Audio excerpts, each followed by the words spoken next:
Chismosa! Ano tong chismis mo sa akin na may jowa kong bakla? Gusto mo sapakin kita? Ha?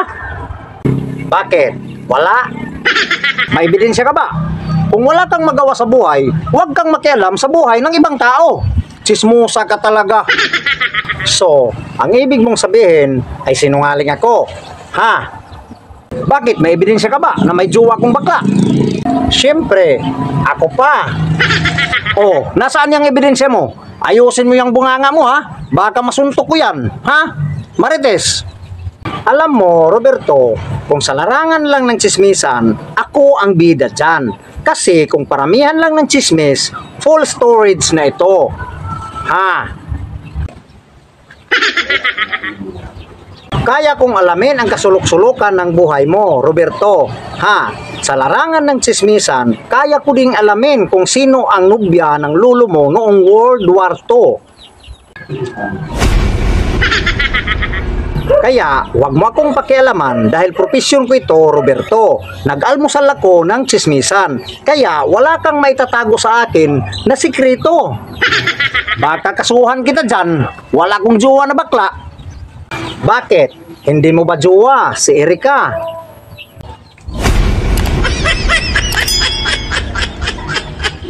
Eric kong umaga, Erika kong gabi.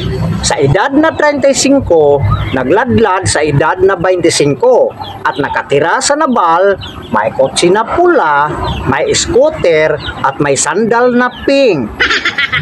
Naku, barkada ko lang yon. Umayos ka dyan ha, Marites, sa mga fake mong chismis ha. Oh, barkada, nasa lodging house kayo nung isang gabi, 12 hours, 6 PM kayo nag-check-in, room number 7, 400 ang bayad, 3 100, 150 at 5 20.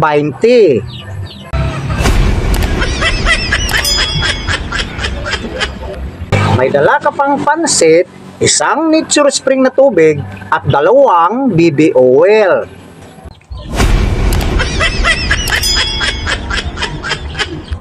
Maliban sa 2 BB oil, ay may dala ka pang 1 box ng trust na kondo. Ay! Tama na. Okay, sagutin mo ako. Hindi mo jowa? Oo na. Huwag ka lang maingay dyan. Jowa ko na nga. Baka marinig ka pa ng iba dyan. Alam mo, mas matindi pa ito sa CCTV. Wala kang maitatago sa akin, Roberto. At kita ko rin ang mga galawan nyo sa kwarto.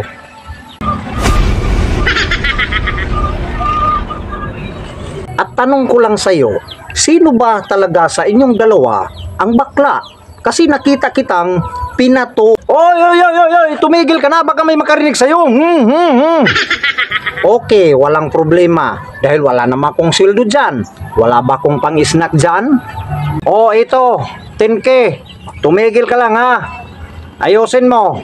Oh, yan. Okay, tahimik ako sa ngayon. Ha.